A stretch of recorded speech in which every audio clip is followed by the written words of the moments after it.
Hey there, can't sleep because the day's stress is still buzzing in your head? Let's escape to a world where survival meant outsmarting bone-chilling winters without a thermostat or a Netflix binge to keep you sane. Tonight, we're diving into a soothing yet gripping journey through history, where ancient warriors turned icy nights into a test of grit, where humble origins shaped a nation's soul, and where forgotten innovations like sewers and maps built civilizations. Before you settle in, if this sounds like your kind of unwind, give this video a like and hit subscribe, but only if you feel these stories spark a little joy in your night. Now, grab a cozy blanket, maybe a cup of chamomile tea, and dim those lights. If you're feeling extra cheeky, switch on a fan for that soft hum, pretending it's the howl of a Scandinavian storm. In the comments, share where you're tuning in from and what time it is. Love seeing who's joining this midnight history club. As we ease into this tale, picture a snow-buried longhouse, smoke curling from a fire, where resilience was born from necessity. Let's step into the cold and discover how it forged unbreakable spirits. Picture a night so cold, your breath freezes before it leaves your lips, where the wind howls like a pack of wolves circling a Scandinavian village. This was the Viking world in winter, a brutal test of endurance where survival wasn't guaranteed by a flick of a thermostat or a quick run to the grocery store. Instead, the Vikings built their defiance into the very walls of their longhouses, massive, low-slung structures that stood like stubborn sentinels against the frost. These weren't just homes. They were fortresses of warmth, crafted from whatever the land offered. Timber for those lucky enough to live near forests, or turf and stone for those scraping by on treeless plains. Imagine a longhouse stretching 30 meters, its sod roof blanketed in snow, sagging under the weight of a storm, yet holding firm. Inside, a single fire roared in the central hearth, its flames licking the air, casting shadows on walls packed with moss and mud to trap every precious ounce of heat. This was no cozy cabin retreat. The air was thick, smoky, almost alive with the scent of burning wood, sweat, and the faint musk of livestock. Yet, in that cramped, hazy space, the Vikings found a way to cheat the cold. Now let's step inside one of these longhouses, where the line between survival and madness was razor thin. The Vikings didn't just live here. They huddled, packed in like sardines in a tin can, sharing warmth with family, friends, and even a few cows that doubled as living heaters. The hearth was the heart of it all, a fire pit running down the center, serving as stove, radiator, and social hub. No chimneys existed. Those were for people who hadn't yet mastered the art of choking on their own ingenuity. Smoke curled upward, pooling in the rafters, occasionally escaping through a small roof hole or just lingering, turning the ceiling black and lungs into something resembling a medieval ashtray. To us, it sounds unbearable, like living inside a barbecue pit with bad ventilation. But to the Vikings, it was a calculated trade-off. Warmth now, dignity later. The longhouse wasn't about comfort. It was about efficiency, a communal thermal battery where every body, human or animal, added to the heat. Picture a mother tucking her children into straw-stuffed platforms along the walls, their breath mingling with the warm snorts of a nearby goat. It wasn't pretty, but it worked. What's shocking is how deliberate this setup was. The Vikings engineered their homes with survival in mind, not by accident, but by necessity. Walls could be a meter thick, stuffed with anything that could insulate: moss, straw, even animal hair scraped from hides. The low roof kept heat from escaping, while the packed earth floor, sometimes layered with rushes, soaked up whatever warmth the fire could spare. Windows? Forget it. Glass was a luxury, and drafts were a death sentence. If light was needed, it came from the fire or a rare smoke hole, which doubled as a reluctant vent. Imagine the scene: a family of 10, plus their livestock, crammed into a space that smelled like a mix of wet wool and roasted meat, all while the wind screamed outside. You'd think they'd go stir-crazy, but the Vikings leaned into it. They didn't just survive, they made it a point of pride, as if the cold was an opponent they could outwit with a well-placed log or a tightly packed wall. Compare that to today, where we grumble when the heater takes 5 minutes to warm up. Their longhouses were a testament to raw ingenuity, a middle finger to nature's worst. This gritty resilience feels worlds away from our modern lives, where central heating and insulated walls are a given. Yet there's something humbling about it, something that makes you pause and wonder how you'd fare in a world where warmth was a group project. The Vikings didn't have the luxury of complaining. They had to act, to build, to endure. Every longhouse was a story of adaptation, a physical reminder that survival wasn't a solo act but a collective one. As we curl up under our electric blankets, it's hard not to admire their sheer stubbornness, their refusal to let winter win. And while their homes were smoky, crowded, and probably smelled like a barn, they kept entire communities alive through nights that would have turned lesser souls into icicles. So as we move forward, let's consider how these same Vikings didn't just stop at shelter. They dressed for battle against the cold, weaving their survival into every stitch of their clothing, a story of wool and wit that we'll unravel next. If the Viking longhouse was a fortress against the Scandinavian winter's bite, their clothing was the armor that let them step into the fray. Imagine stepping outside when the air stings like 1,000 needles. Yet the Vikings didn't just endure. They swaggered through the snow, wrapped in layers of wool so thick it was practically a second skin. Forget fashion runways or Instagram-worthy outfits. Their style was about survival, a defiant middle finger to the frost that dared to claim them. Wool was their lifeline, spun and woven with a stubbornness that matched the howling winds. Picture a Viking named Astrid, standing by a flickering hearth in a snow-dusted village in Norway, her fingers calloused from weaving a cloak that would keep her husband, Bjorn, alive during a hunt. That cloak wasn't just fabric, it was a shield, a testament to a culture that laughed in the face of sub-zero nights. Wool ruled the Viking wardrobe, and for good reason. It holds warmth even when soaked, unlike our modern cotton hoodies that turn into soggy betrayals at the first hint of sleet. Astrid's family, like most, raised sheep not for cuddly companionship, but for the itchy, glorious miracle growing on their backs. The base layer, if you were lucky, was linen, light, breathable, but as rare and pricey as a Viking's smile in January. Most skipped straight to wool, layering it like a warrior stacking defenses. Men wore tunics over trousers, bound with leg wraps that were basically ancient thermal leggings. Women, like Astrid, donned long woolen dresses, pinned with brooches and topped with cloaks that screamed practicality over pizzazz. These cloaks, often lined with fur from rabbits or foxes, were fastened tight with bronze pins, doubling as blankets when the fire died down.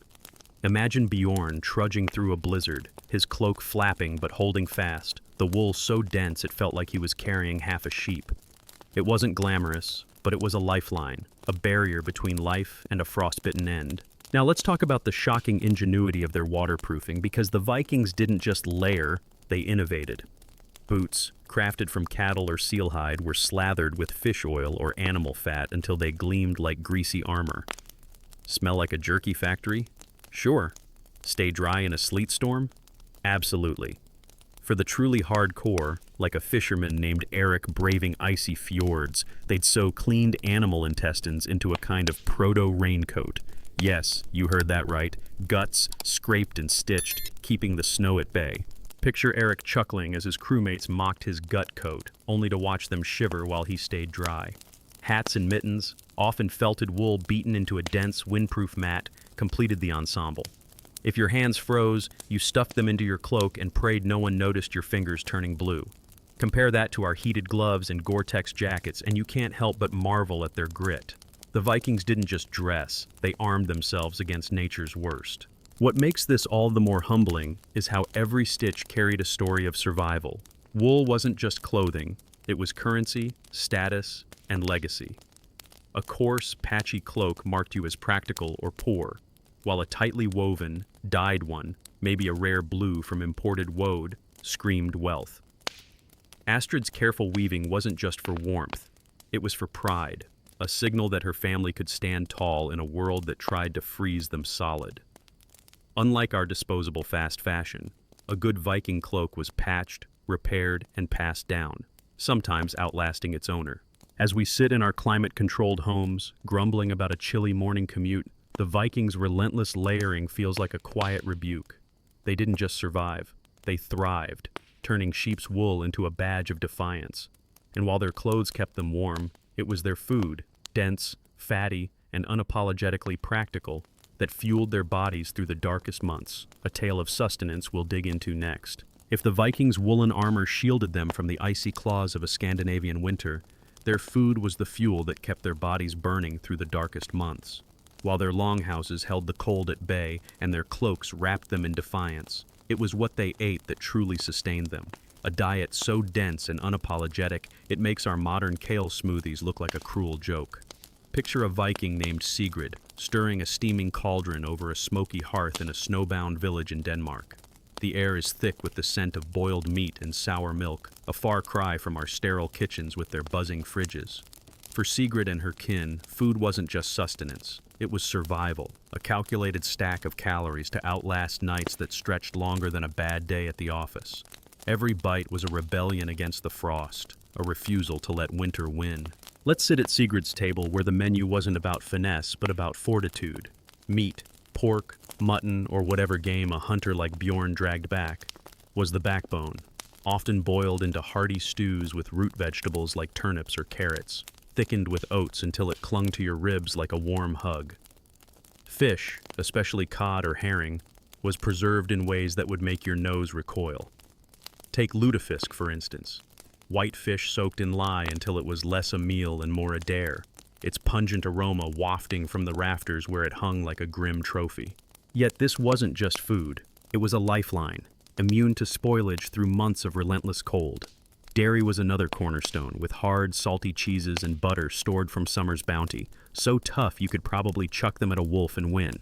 Then there was skyr, a sour, yogurt-like concoction that hit your taste buds like a Viking battle cry. Invigorating, confusing, but packed with protein.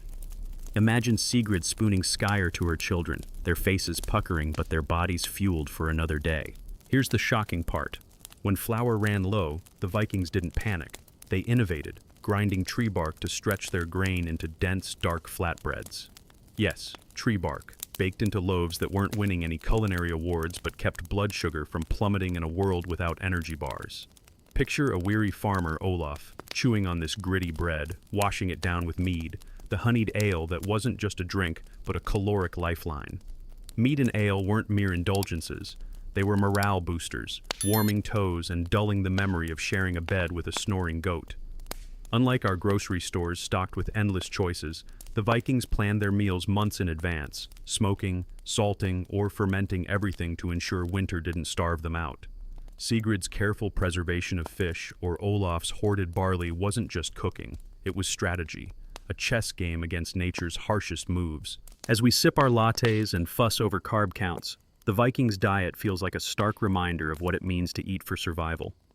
Every meal was a victory, a deliberate act of endurance in a world where hunger was as deadly as the cold. Sigrid didn't just cook, she fortified her family, turning scraps and stubbornness into sustenance. Olaf didn't just eat. He fueled a body that had to chop wood, mend nets, or fend off frostbite. Their food wasn't pretty, but it was purposeful, a far cry from our obsession with Instagrammable plates. It's humbling to think how they survived, thrived even, on meals that would send us running for takeout. Yet their ingenuity didn't stop at the table. To keep warm, they didn't just rely on food or cloaks. They brought livestock into their homes, turning animals into living heaters, a story of raw pragmatism we'll explore next. While the Vikings fueled their bodies with hearty stews and shielded themselves with woolen armor, they pulled off another trick to defy the Scandinavian winter's relentless chill. They invited livestock into their homes. If Sigrid's cooking kept the family's spirits high and Astrid's woven cloaks kept the cold at bay, it was the snorting, shuffling animals in the longhouse that turned survival into a group effort. Picture a Viking named Thora, huddled in a snow-swept village in Iceland, her breath mingling with the warm puffs of a cow named Freya, stabled just a low wall away. This wasn't about petting zoo vibes or cozy farmyard charm. It was raw pragmatism, a calculated move to harness living, breathing heaters. The Vikings didn't just endure the cold, they outsmarted it, turning their livestock into a lifeline as vital as fire itself. In a world without electric blankets, a cow's warmth was worth more than gold. Step into Thora's longhouse, where the line between human and animal blurred in the name of survival. The byre, a section of the house cordoned off by a low wooden wall, housed cows, goats, sheep, and even chickens, each adding their body heat to the smoky, cramped space. A single cow could radiate warmth like a small campfire, no kindling required, and a huddle of sheep was practically a furnace. Imagine the scene.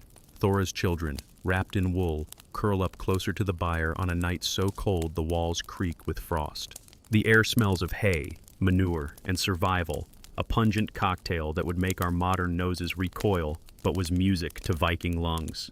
The byre wasn't just a stable, it was a strategic design, channeling heat from animals to the living quarters, a medieval HVAC system powered by mooing and bleeding. Unlike our homes, sealed tight against the faintest draft, the Vikings embraced the chaos, knowing a snoring pig might mean the difference between waking up warm or not waking up at all. Here's the shocking bit. On the coldest nights, boundaries dissolved entirely, and the Vikings got downright cozy with their livestock. Picture Thora's youngest, a boy named Leif, nestling against a sheep for extra warmth, his small body tucked into the animal's woolly side as if it were a living pillow. If the fire sputtered and the wind howled like an angry frost giant, no one batted an eye at sleeping closer to a cow. It wasn't about affection, it was about necessity. A cow's heat could fend off frostbite, and a goat's steady breathing could keep a child alive through a blizzard. The Vikings didn't just tolerate their animals, they engineered their survival around them. Longhouses were built with this in mind, the byre placed to maximize heat flow, a testament to a people who didn't just endure but planned to endure. Compare that to our heated mattresses and smart thermostats, and it's hard not to feel a twinge of awe at their sheer audacity. They didn't just survive, they thrived, turning barnyard chaos into a survival symphony. What's humbling about this setup is how it reflects the Vikings' unyielding pragmatism. Livestock weren't just heaters, they were wealth, food, and future security, all bundled into one shaggy package. Thora's cow Freya wasn't just a radiator, she provided milk for Skyer, hides for boots, and a legacy for the family. Losing an animal to the cold or predators wasn't just inconvenient, it was a blow to survival. So the Vikings guarded their livestock fiercely, keeping them close to protect against theft or freezing. As we flick on our heaters and grumble about a chilly morning, the Vikings' willingness to share their homes with animals feels like a quiet lesson in resilience. They didn't just endure, they adapted, weaving every resource into their fight against winter. And while their longhouses buzzed with the warmth of cows and goats, it was their culture, the stories, feasts, and stubborn spirit that truly kept their hearts warm. A tale of community and grit will unravel next. If the Vikings' longhouses, woolen cloaks, hearty stews, and livestock kept their bodies alive through the brutal Scandinavian winter, it was their culture that kept their spirits from freezing solid. While Thora and her cow Freya warmed the longhouse with their shared breath, the Vikings found a deeper kind of warmth in their traditions, none more vibrant than the Yule festival. Picture a snow-draped village in Sweden, where the sun barely peaks above the horizon and the night stretches like a suffocating blanket. In this darkness, the Vikings didn't just hunker down, they celebrated, defying the cold with fire, feasting, and a stubborn joy that makes our modern holiday parties look like a half-hearted office potluck. Yule wasn't just a party, it was a lifeline, a blazing reminder that community could outshine even the longest winter night. Imagine a Viking named Ingrid, her face lit by a roaring bonfire, raising a horn of mead to toast the return of the sun. Yule, timed around the winter solstice, wasn't merely a festival, it was a psychological fortress, a middle finger to the endless dark. The Vikings gathered in their longhouses or around massive outdoor fires, the flames leaping high enough to challenge the stars themselves. Picture Ingrid's village, where the snow reflects the glow of a bonfire so fierce it feels like a dare to the frost giants of Norse myth. Families shared preserved meats, pork, maybe venison from a lucky hunt, piled onto wooden platters alongside barrels of ale and mead that warmed both body and soul. The air buzzed with laughter, songs, and the clinking of drinking horns, a cacophony of life in the face of winter's silence. Rituals were central too. Animals were sacrificed, their blood offered to gods like Odin or Thor, a plea for spring's return. Ingrid, perhaps, watched as her father, Sven, led a solemn chant, his voice mingling with the crackle of the Yule log, a massive timber meant to burn for days, symbolizing continuity and hope. Unlike our electric Christmas lights, that log was a beacon, a promise that the sun would rise again. Here's the shocking part. Yule wasn't just about survival, it was about swagger. The Vikings threw these feasts not because they were flush with resources, but because they refused to let winter break them. Imagine the audacity. In a world where food was rationed and the cold could kill, they chose to celebrate, to eat heartily, to sing like they were taunting the darkness itself. Children like Ingrid's son Gunnar played games, riddles that stumped the elders or wrestling matches that sent plates clattering. The adults swapped sagas, tales of heroes who froze heroically or tricked gods, each story a spark to keep spirits burning. Picture Sven recounting a saga of a warrior lost in a blizzard, only to emerge triumphant, his tale met with roars of laughter and claps. These weren't just stories, they were weapons, slicing through the despair of a 3-month night. Compare that to our Netflix marathons where we zone out to forget the day's stress. The Vikings didn't escape, they embraced, turning scarcity into celebration with a boldness we can only admire. What's humbling about Yule is how it wove community into every act. Ingrid didn't just feast, she shared, her table open to neighbors who brought their own smoked fish or barley bread. The Vikings understood that surviving winter wasn't a solo mission, it was a collective stand. Sven's leadership, ensuring no one went hungry, wasn't just kindness, it was survival math, a bond that held the village together when the snow piled high. As we light our holiday candles and stress over gift lists, Yule reminds us of a time when celebration was an act of defiance, a way to endure not just the cold, but the crushing weight of isolation. The Vikings didn't just celebrate, they triumphed, turning darkness into a stage for joy. And while their feasts warmed their bellies, it was their stories, games, and relentless spirit that kept their minds sharp. A tale of indoor resilience we'll explore next. While the Yule festival's roaring fires and clinking mead horns lit up the Viking spirit, the long, dark Scandinavian winters demanded more than a single celebration to keep madness at bay. After Ingrid and Sven toasted the sun's return, they faced weeks, sometimes months, of being trapped indoors, where the howling wind outside was only matched by the threat of boredom inside. Imagine a longhouse in Norway, snow piling against the walls, the air thick with smoke and the restless energy of a family with nowhere to go. The Vikings didn't just sit idle, waiting for spring like we might scroll through our phones to escape a stressful day. Instead, they fought boredom with a relentless mix of work, play, and storytelling, turning their smoky shelters into hives of gritty productivity. Picture a Viking named Freydis, her hands busy with a loom, weaving tales as deftly as she weaves wool, keeping her family's minds sharp and spirits unbroken. In the dim glow of this hearth, the Vikings turned necessity into action. Winter was the time to mend, to sharpen, to create. Freydis might spend hours darning a worn cloak, her needle flashing as she patched holes that could let the cold sneak in. Her husband, Einar, sharpened axes or repaired fishing nets, each scrape of stone against metal a small act of defiance against the idle months. Children weren't spared. Little Gudrun, barely 10, spun wool into yarn, her fingers learning the rhythm of survival. These tasks weren't just chores, they were lifelines, keeping hands busy and minds from unraveling in the claustrophobic dark. Imagine Einar cursing under his breath as a needle slips, only to laugh when Gudrun mimics his scowl. Unlike our modern distractions, endless streaming or social media, the Vikings' work was purposeful, each stitch or sharpened blade a step towards spring. Their longhouses buzzed with activity, a stark contrast to our tendency to zone out when the world feels too heavy. Here's the shocking part. When the chores were done, the Vikings didn't collapse into despair. They played, and they played hard. Board games like Hnefatafl, a strategy game that makes chess look like child's play, filled the long nights with fierce competition. Picture Freydis smirking as she outwits Einar, moving wooden pieces across a carved board, her victory met with mock groans and laughter. Riddles were another weapon against boredom, sharp-witted challenges that could stump even the gruffest warrior. Imagine Gudrun giggling as she poses a riddle about a frost-covered shield, leaving her uncle stumped and the room in stitches.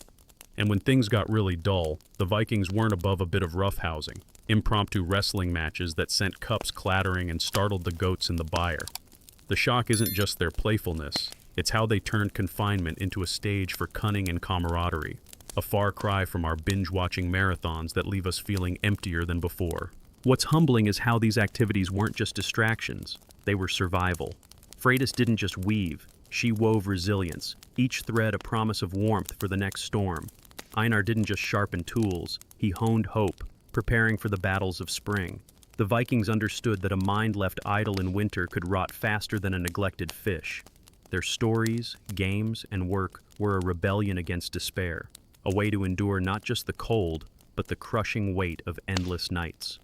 Compare that to our lives. where stress drives us to numb ourselves with screens, and it's hard not to admire their grit. They didn't just endure, they thrived, filling their longhouses with laughter and purpose. And while their games kept boredom at bay, it was their unyielding mindset, a refusal to bow to winter's gloom, that truly defined them. A story of mental fortitude we'll dive into next. While Fridas and her family kept boredom at bay with games and crafts in their smoky longhouse, the true Viking weapon against the Scandinavian winter wasn't just physical, it was mental. Beyond the warmth of Yule's fires or the clatter of hnefatafel boards, the Vikings wielded a mindset so unyielding it made the frost itself seem like a petty annoyance. Imagine a night in a Swedish village, the snow piling so high it threatens to swallow the longhouse whole. Yet inside, a warrior named Harold sits calmly, sharpening his axe, unfazed by the wind's howl. This wasn't just stoicism, it was defiance, a bone-deep refusal to let winter break them. The Vikings didn't just endure the cold, they embraced it, turning hardship into a badge of honor, a far cry from our modern grumbling over a broken heater or a stressful workday. Harold's steady hand wasn't just skill, it was a philosophy, forged in a culture that saw suffering as character development. This mindset wasn't accidental, it was woven into the Viking soul from childhood. Picture Harold's daughter, Astrid, barely 8, trudging barefoot through snow to fetch firewood, her small face set in determination. The Vikings taught their young to embrace hardship early, not with cruelty, but with purpose. A child who could carry wood in a blizzard was a child who'd survive to tell the tale.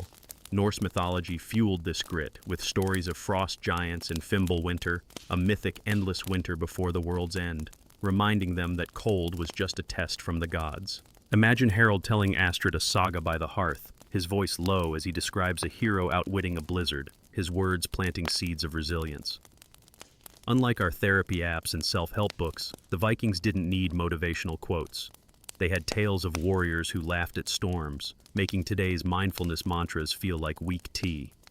Their mindset wasn't about escaping pain, it was about staring it down and smirking. Here's the shocking part. The Vikings didn't just tolerate hardship, they celebrated it, turning misery into a kind of grim bragging right. Picture Astrid, now a teenager, falling through thin ice during a hunt, only to emerge laughing, her soaked cloak steaming by the fire as she boasts about her survival. To complain was to show weakness, and weakness was ignored, not mocked. Instead, they leaned into dark humor, joking about frostbitten toes or a cousin's tumble into a snowdrift. Imagine Harold chuckling as he recounts slipping on ice, his story met with roars from the longhouse, each laugh a jab at winter's power. This wasn't denial, it was strategy, a way to embrace the inevitable and rob it of its sting. Compare that to our late-night stress spirals, where we doom scroll to numb the day's woes. The Vikings didn't just endure, they thrived, turning every frozen moment into a story worth telling. What's humbling about this mindset is how it shaped not just individuals but entire communities. Harold's defiance wasn't solitary. His strength lifted Astrid, his neighbors, his village. The Vikings knew that a weak spirit could drag everyone down, so they cultivated resilience like a crop, sowing it through stories, humor, and shared struggle. As we reach for sleeping pills to quiet our racing minds, the Vikings' refusal to bow to winter feels like a quiet challenge. They didn't just survive, they forged meaning from the cold, crafting a culture where hardship was a proving ground, not a punishment. Astrid's icy plunge wasn't a failure. It was a tale to tell, a mark of grit. And while their mindset kept their spirits unbroken, it was their community, their unbreakable bond of mutual reliance, that truly carried them through.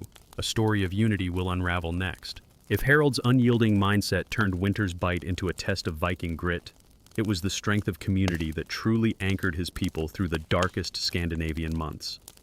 While Freydis wove resilience into her loom and Astrid laughed off icy plunges, the Vikings knew survival wasn't a solo act.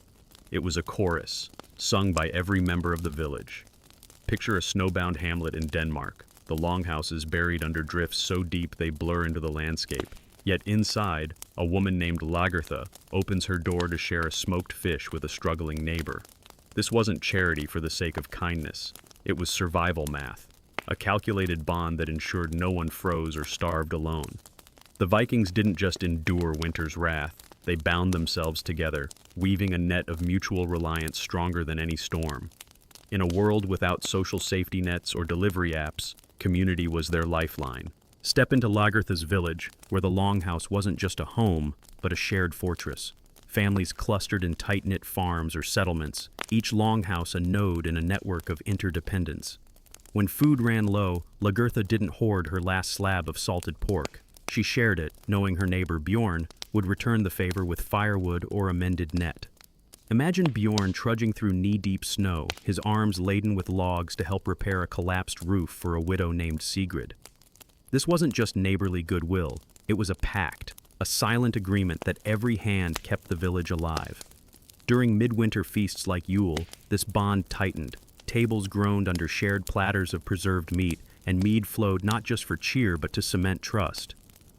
Unlike our isolated modern lives, where we might scroll past a neighbor's plea for help, the Vikings bound their survival to each other, a stark reminder of what community once meant.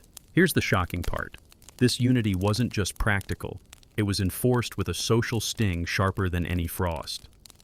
Picture Lagertha's brother, Ragnar, caught hoarding grain while others went hungry. The village didn't just frown, they shunned, their judgment a fate almost worse than starvation. Viking society thrived on peer pressure, where slacking on chores or hogging resources earned you a cold shoulder that matched the weather. Leaders, like the chieftain Sven, played a crucial role, not just settling disputes but ensuring no one was left to freeze in a ditch. Imagine Sven organizing a firewood collection, his voice booming over the wind as he rallied the village to keep every hearth burning. His reputation hinged on this balance of law and logistics, a far cry from our bosses who might email a memo and call it leadership. The Vikings didn't just rely on community, they demanded it, binding their survival to a collective strength we've largely forgotten. What's humbling is how this communal spirit turned winter from a threat into a proving ground. Lagertha didn't just share, she invested, knowing a stronger neighbor meant a stronger village come spring. Ragnar didn't just work, he contributed, his labor a thread in the fabric of survival. The Vikings understood that one weak link could unravel everyone, so they bound themselves together with food, stories, and shared toil. As we huddle under our blankets, stressing over deadlines or bills, their unity feels like a quiet rebuke. They didn't just survive, they thrived, turning scarcity into solidarity. Their longhouses weren't just shelters, they were covenants, proof that no one faced the dark alone. And while their community carried them through winter, another figure across time, born in a humble log cabin, would bind a fractured nation with the same spirit of unity, a story of grit and leadership we'll explore next. If the Vikings bound their communities together to conquer the Scandinavian winter's wrath, another figure across time faced a different kind of cold, poverty's chill in the American frontier. While Lagertha shared smoked fish to keep her village alive, a young Abraham Lincoln grew up in a world where survival meant wrestling with scarcity and loss. Picture a log cabin in Kentucky, 1809, its dirt floor bare, its single room lit only by a flickering hearth. The wind sneaks through cracks, mocking the thin walls, yet a boy named Abe, lanky and barefoot, sits hunched over a borrowed book, his eyes hungry for words. This wasn't a cozy pioneer postcard, it was a brutal life, where every day demanded labor and every night tested resilience. Lincoln didn't just endure hardship, he forged himself in it, a story of grit that feels like a Viking saga transplanted to the American wilderness. Step into Abe's world, where comfort was a rumor and survival was a family affair. Born to Thomas and Nancy Lincoln, he grew up chopping wood, hauling water, and wearing clothes more patch than fabric. The cabin had no windows, no bookshelves, just a hearth that barely kept the cold at bay. Imagine young Abe, barely 9, trudging through snow to fetch kindling, his hands raw but his mind racing with questions. His mother, Nancy, a quiet, literate woman, saw something in him, a spark of curiosity rare on the frontier. She taught him to read by firelight, her gentle voice guiding him through Aesop's fables or the Bible. But tragedy struck hard in 1818, when Nancy died, likely from milk sickness, leaving Abe to carve a wooden marker for her grave, his tears mixing with the sawdust. Unlike our modern safety nets or therapy sessions, Abe had no buffer for grief. He endured, carrying the weight of loss like a Viking shouldering a storm. Here's the shocking part. With less than a year of formal schooling, Lincoln taught himself, clawing knowledge from whatever scraps he could find. Picture him at 12, scrawling notes with charcoal on wooden shingles because paper was a luxury. When his father remarried, Sarah Bush Johnston, a kind widow, stepped into the void, bringing books and encouragement. She saw Abe's restless mind and fed it with Robinson Crusoe and Shakespeare, treasures rarer than gold in a world of thin soil and thick woods. Imagine Sarah watching Abe read under a tree, his gangly frame dwarfed by the page's weight, already dreaming beyond the frontier. This wasn't just learning, it was rebellion, a refusal to let poverty define him. Compare that to our endless online courses and instant Google answers. Lincoln's hunger for knowledge makes our distractions look like child's play. He didn't just learn, he devoured, turning hardship into fuel for a mind that would one day reshape a nation. What's humbling is how this childhood forged a man who never forgot where he came from. Abe's early years weren't just about surviving. They were about building character, much like the Vikings who saw winter as a proving ground. Every log he split, every book he begged to borrow, was a step toward something greater. Sarah's support wasn't just maternal, it was a lifeline, a reminder that even in the darkest times, a single spark could light the way. As we toss and turn over modern stresses, bills, deadlines, emails, Lincoln's story feels like a quiet nudge to keep going. He didn't just endure, he thrived, turning a dirt-floored cabin into the foundation of a legacy. And while his childhood shaped his resilience, it was his journey to becoming a lawyer, a path of self-taught brilliance that would set him on a collision course with history, a tale we'll unravel next. If young Abraham Lincoln's childhood forged his resilience in the crucible of frontier hardship, his journey to becoming a lawyer shaped him into a figure of unshakable integrity, a beacon that would later guide a fractured nation. While Vikings like Lagertha bound their communities through shared survival, Lincoln built his reputation in the muddy courts of Illinois, armed not with an axe, but with words sharper than any blade. Picture Abe, now a lanky young man in his 20s, riding horseback through the rain-soaked prairies of 1830s New Salem, his ill-fitting coat flapping, a borrowed law book tucked under his arm. This wasn't the polished world of law schools or city firms. It was a rough-and-tumble frontier, where justice often looked like a barroom brawl with better grammar. Lincoln didn't just practice law, he mastered it, earning the nickname Honest Abe through a stubborn refusal to bend the truth, a trait as rare then as it feels now. Step into Lincoln's early legal life, where every case was a test of wits and will. With less than a year of formal schooling, he taught himself law by candlelight, devouring books like Blackstone's commentaries borrowed from generous attorneys. Imagine him in a cramped tavern, his long legs sprawled under a table, scribbling notes on scraps of paper while the wind rattled the windows. He passed the bar exam through sheer grit, no diploma or pedigree to prop him up. Riding the 8th Judicial Circuit, Lincoln traveled weeks at a time, sleeping in log cabins or under the stars, his horse plodding through mud in spring, dust in summer, and ice in winter. Picture him in a rural courtroom, his trousers too short, facing a jury of farmers. Unlike our modern lawyers with their sleek suits and PowerPoint slides, Lincoln connected with plain talk and vivid stories, painting arguments so clear they cut through the room like sunlight. His empathy wasn't just strategy, it was genuine, a lifeline to people who saw him as one of their own. Here's the shocking part. Lincoln didn't just win cases, he turned down those that stank of dishonesty, a move that would make today's ambulance chasers clutch their briefcases in horror. Picture him in 1837, politely refusing a client who lied through his teeth, or returning a fee because he felt the case was unjust. Once, in a Springfield courtroom, he lulled a witness into a false sense of security, then sprang a question that shattered their testimony, leaving the jury chuckling and the opposing counsel red-faced. This wasn't just skill, it was principle, a refusal to play dirty in a world where corners were cut as often as firewood.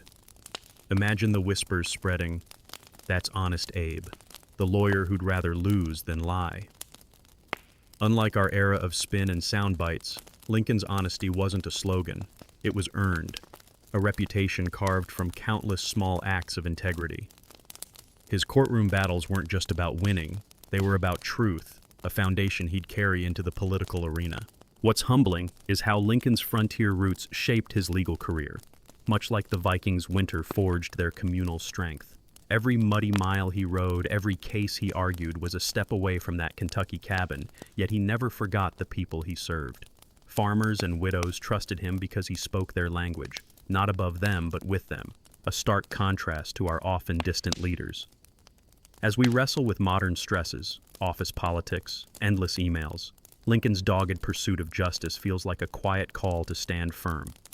He didn't just practice law, he lived it, turning every trial into a testament to fairness. His journey from self-taught lawyer to political figure wasn't just ambition, it was destiny, a path toward confronting a nation's deepest moral divide, a story of principle and purpose we'll explore next. If Abraham Lincoln's journey from a frontier cabin to a courtroom honed his integrity, his leap into politics transformed that honesty into a moral torch that would light a nation's path. While Honest Abe won over juries with plain talk and sharp wit, it was his stand against the creeping shadow of slavery that thrust him onto a larger stage, much like the Vikings' communal strength lifted their villages through winter. Picture Lincoln in 1858, standing in a crowded Illinois hall, his lanky frame towering over a sea of faces, his voice steady as he declares, "A house divided against itself cannot stand." This wasn't just rhetoric, it was a battle cry, a refusal to let a nation fracture under the weight of injustice. The frontier lawyer was no longer just arguing cases, he was fighting for a country's soul, a fight that feels like a distant echo of our own battles with division today. Step into the heat of the Lincoln-Douglas debates, where Abe faced off against Stephen A. Douglas, a political giant whose polished charm made Lincoln's rumpled coat and dry humor seem like underdog props. The year was 1858, and the Kansas-Nebraska Act had set the nation ablaze, allowing new territories to decide on slavery and sparking violence in bleeding Kansas. Lincoln, running for Senate as a Republican, didn't call for immediate abolition. That would have shattered the fragile Union. But he stood firm against slavery's spread, calling it a moral wrong, a national hypocrisy. Imagine him in a dusty town square, his deep-set eyes locking with farmers and merchants, his words cutting through the humid air. If slavery is not wrong, nothing is wrong. Unlike our modern politicians with their focus-grouped sound bites, Lincoln spoke from conviction, his arguments built like a lawyer's case, brick by brick, unyielding yet measured. He didn't just debate, he challenged, forcing a nation to face its contradictions. Here's the shocking part. Lincoln lost that Senate race, yet his defeat was a victory in disguise, a twist that would make even a Viking saga teller jealous. Picture the scene. Douglas, smug and victorious, shakes hands while newspapers across the country reprint Lincoln's words, his house-divided speech echoing from New York to New Orleans. The lanky lawyer from Springfield became a national name, not because he won, but because he dared to speak truth in a time of moral fog. Imagine the whispers in taverns. That Lincoln fella, he's got no polish, but damn, he's got guts. His debates weren't just political, they were seismic, shaking the ground for the 1860 presidential race. Unlike our era of viral tweets and fleeting fame, Lincoln's rise was slow burn, built on ideas that outlasted ballots. He didn't just lose, he reshaped, turning a defeat into a stepping stone toward a destiny no one saw coming. What's humbling is how Lincoln's moral stand mirrors the Vikings' refusal to bow to winter's gloom. Just as Harold's defiance lifted his village, Lincoln's clarity lifted a nation teetering on collapse. He wasn't a radical firebrand, yet his quiet insistence on justice, his refusal to let slavery spread, made him a lightning rod. As we wrestle with our own stresses, from divisive headlines to personal battles, Lincoln's courage feels like a gentle prod to stand for something, even when the odds stack high. He didn't just speak, he endured, carrying the weight of a nation's conscience with the same grit he carried as a boy splitting logs. His debates were more than a campaign. They were a prelude to leadership, a path that would lead him to the White House, and a war that would test every ounce of his resolve, a story of sacrifice and vision we'll dive into next. If Abraham Lincoln's moral stand in the Lincoln-Douglas debates lit a spark in a divided nation, his presidency fanned that spark into a flame that would both save and scar the United States.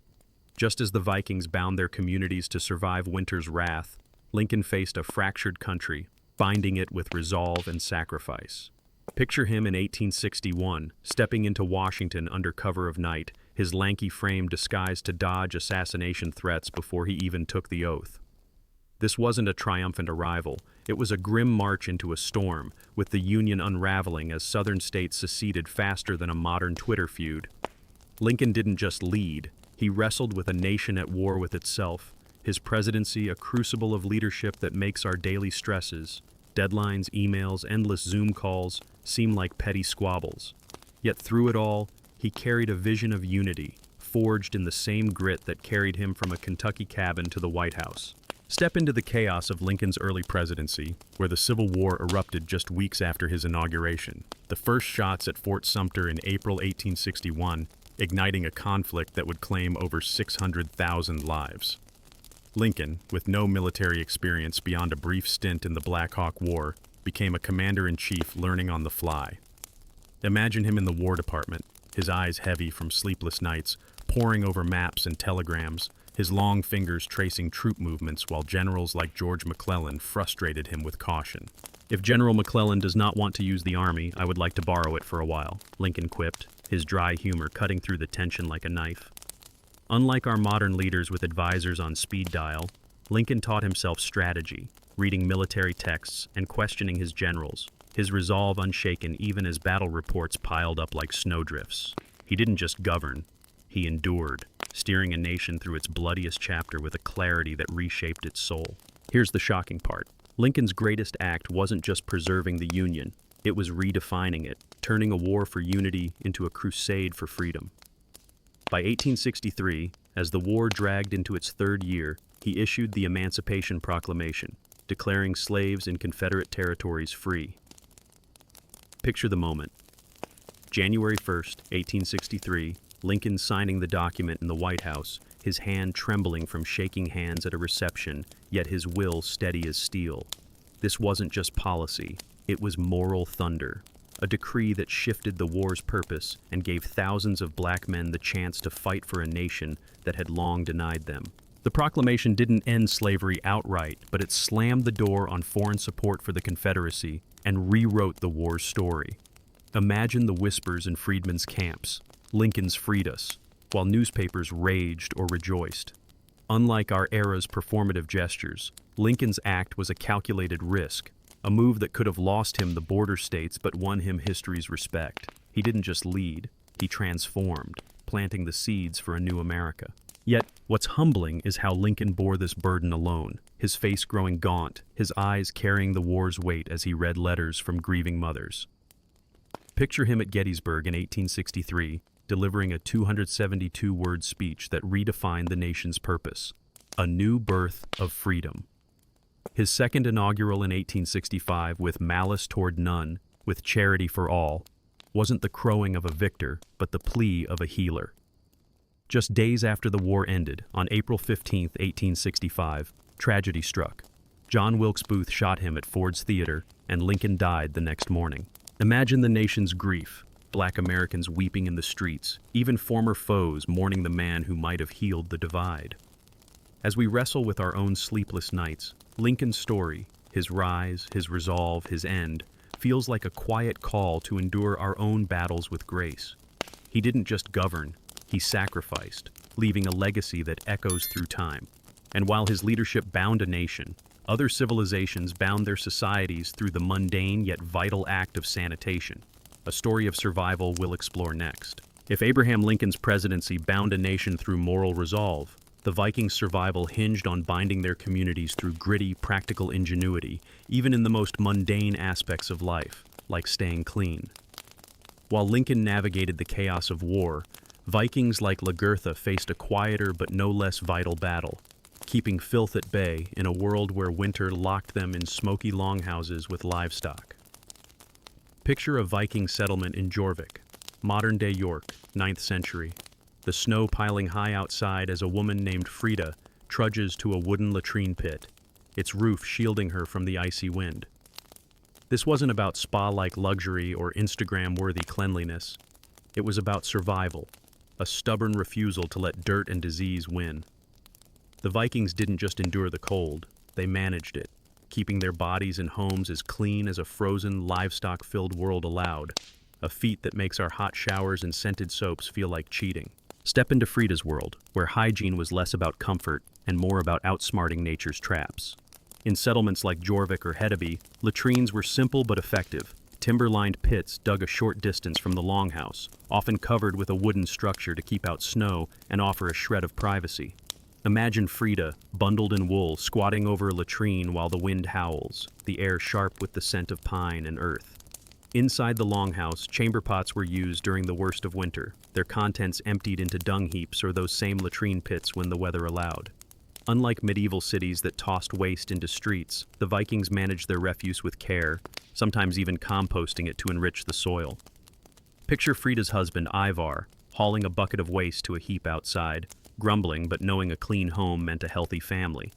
This wasn't glamorous. It was practical, a far cry from our flush toilets and air fresheners. Here's the shocking part. The Vikings bathed regularly, a habit that would have stunned their medieval neighbors who thought a yearly dip was plenty. Every Saturday, Lagerdag or washing day, Frida and her family scrubbed down, using wooden tubs in cold water, sometimes warmed by hearth-heated stones. Imagine her combing her hair with a bone comb, its teeth worn from years of use, or cleaning her ears with a tiny antler scoop, tools as essential as a warrior's axe. Personal grooming wasn't just about hygiene, it was status, a signal to potential suitors that you weren't a walking barnyard. Picture Ivar preening before a feast, his beard neatly combed, hoping to catch a prospective bride's eye. Unlike our obsession with skincare routines and electric toothbrushes, the Vikings' cleanliness was a social currency, a way to stand tall in a world where filth could kill as surely as cold. They didn't just clean, they thrived, turning hygiene into a badge of pride. What's humbling is how this practical cleanliness mirrored the Vikings' broader survival ethos. Much like Lincoln's resolve held a nation together. Frida didn't just wash, she protected, keeping disease at bay in a crowded longhouse. Ivar didn't just empty pots, he preserved, ensuring the village stayed livable. Their tools, combs, ear scoops, tweezers found in archaeological digs, show a people who valued order amid chaos, a stark contrast to our disposable wipes and automated sanitation.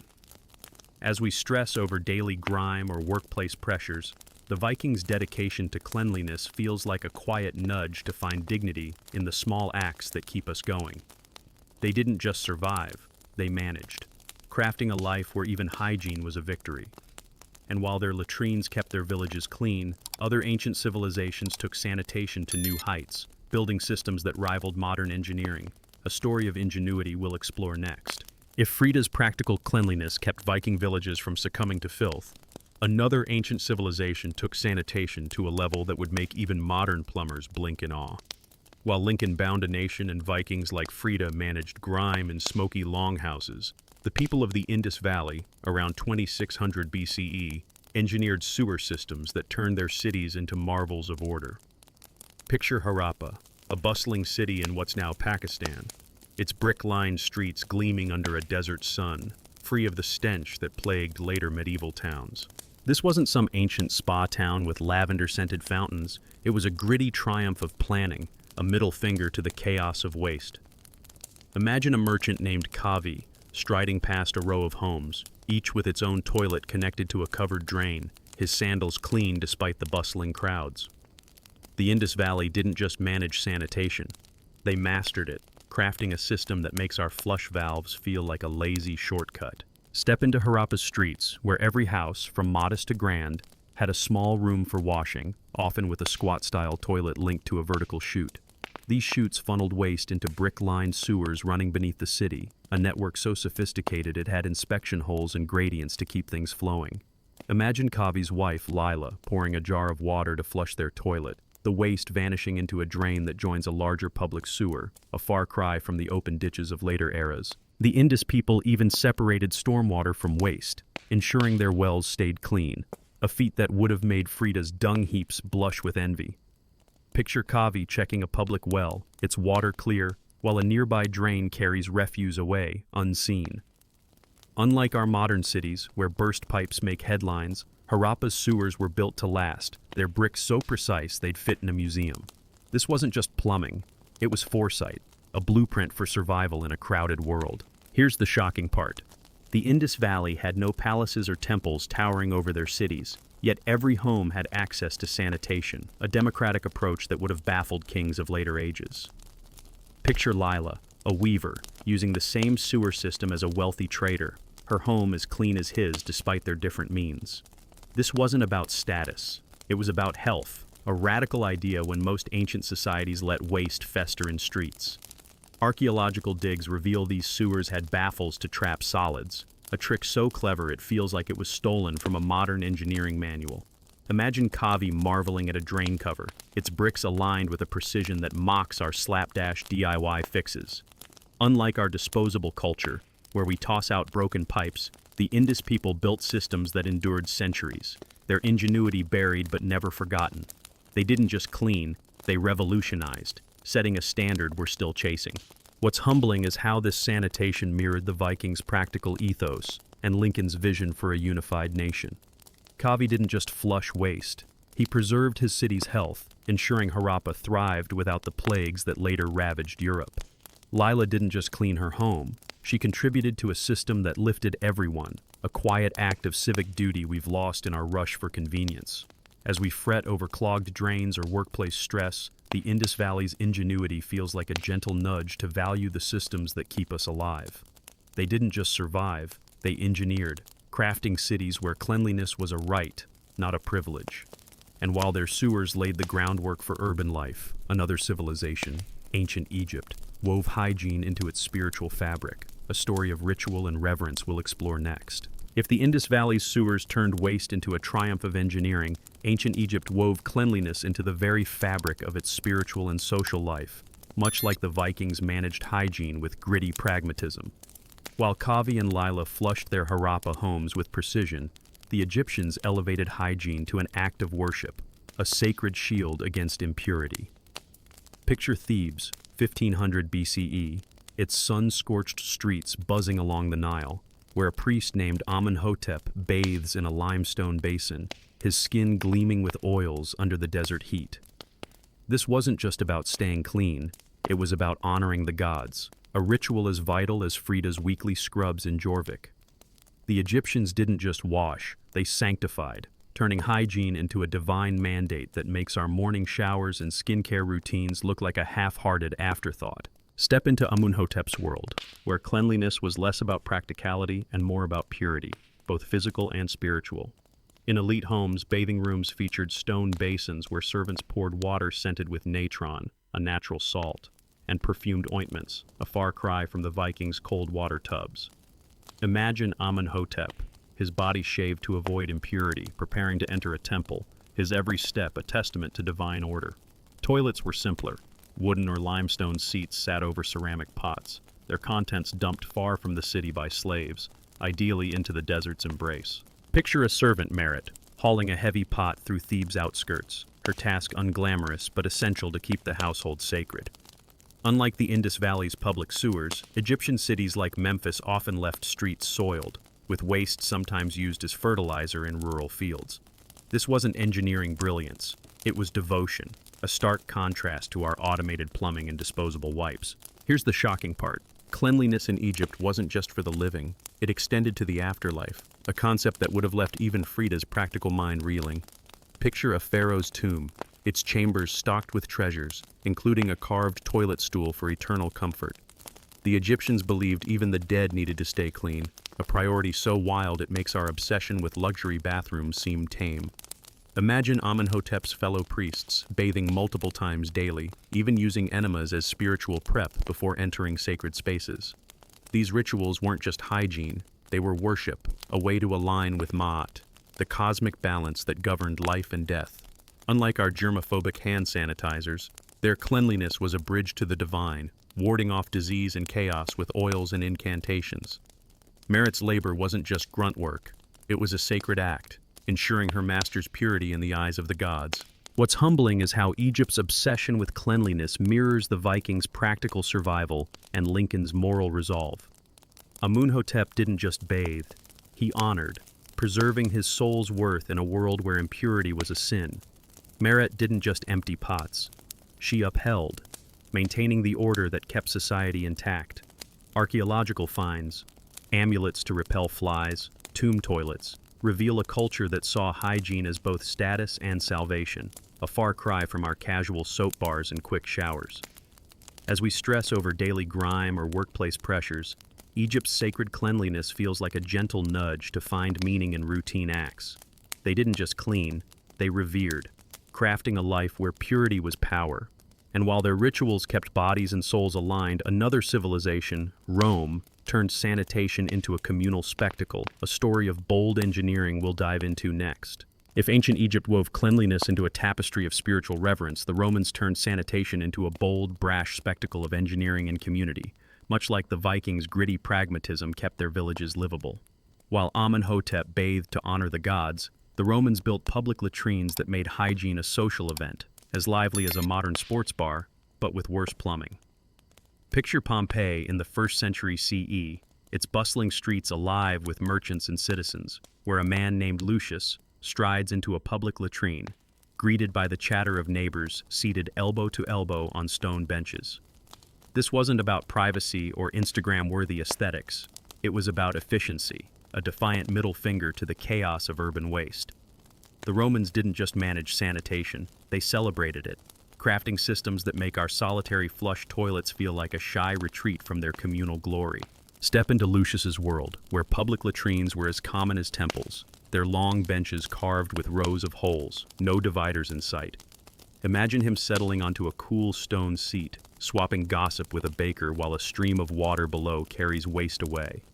These latrines were fed by aqueducts, the Romans' engineering marvels, channeling fresh water from miles away to flush the sewers, including the massive Cloaca Maxima in Rome, a drain so grand it could swallow a small village's filth. Unlike the Vikings' modest latrine pits, Roman sanitation was a public flex, with mosaics and inscriptions decorating latrine walls, some scribbled with crude jokes about smells or rude neighbors.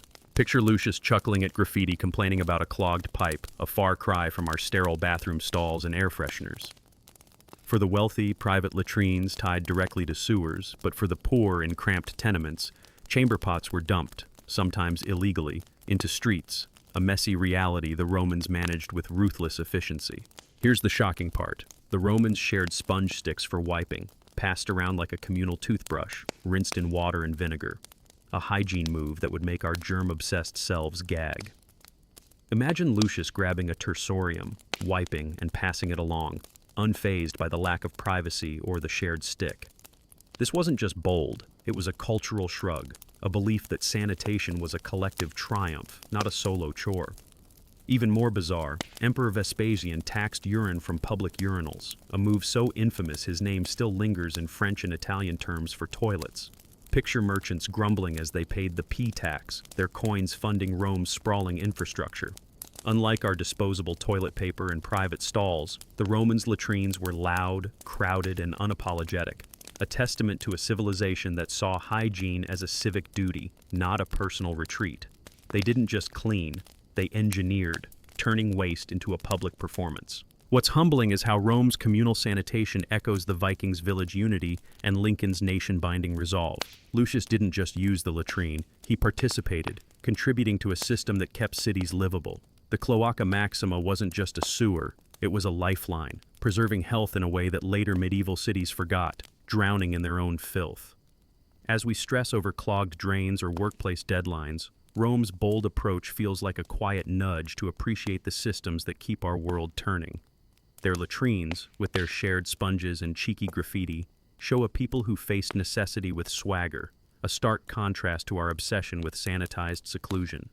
They didn't just clean, they connected, building a society where even the messiest acts were shared. And while Rome's sewers kept cities alive, other cultures mapped their worlds to navigate the unknown, a story of vision and exploration we'll uncover next. As the embers of our journey flicker, we've wandered from Viking longhouses, where Frida defied winter's bite with gritty hygiene, to Rome's brash latrines, where Lucius swapped gossip over shared sponges, and back to Lincoln's steadfast resolve, binding a nation through moral fire. These stories of woolen armor, communal feasts, frontier cabins, and ancient sewers aren't just relics, they're mirrors, reflecting a resilience that humbles our modern stresses. Picture yourself now, wrapped in a blanket, the day's chaos fading like smoke from a Viking hearth. The past reminds us, survival isn't just enduring, it's crafting meaning from hardship, whether it's a snowbound village or a divided country. As you drift towards sleep, let these tales linger, a quiet nudge to find strength in your own battles. Drop a comment below, tell us where you're tuning in from or how these stories soothed your night. Share this clip with friends, and let's keep the fire of history burning. Good night, and rest easy.